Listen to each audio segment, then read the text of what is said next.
I tried to start doing the styles and something was off, and then it hit me.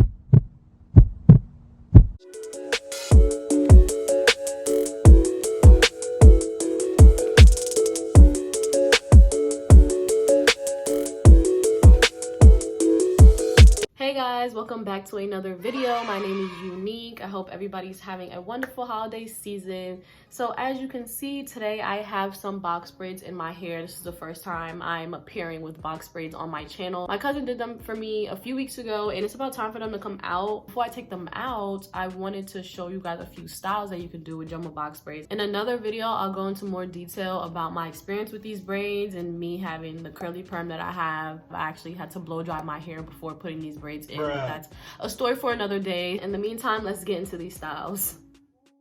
Okay, y'all, so I tried to start doing the styles and something was off, and then it hit me. My edges, a mess. So the next clip is going to be me doing my edges real quick, just so y'all can see how I do them with an old toothbrush. I just do some swoops pretty much. My hair is really old, as I said before, and I just feel like it makes it look not as bad when you're doing the swoops, especially since the edge control adds some shine to the front. So usually I take my time with this on a regular day, but for the purposes of this video, I just wanted my hair to just look a little more neat. If I were going outside, I would also usually wear a scarf after doing my edges for like 15 minutes. Just kind of brush all that back real quick, and then we can get into the styles. Now, maybe this is just me, but I feel like it looks a lot better.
right, that's all that I have for today. As you saw, my food came and I got excited and I had to go, but I hope you guys enjoyed, and I'll see you on the next one.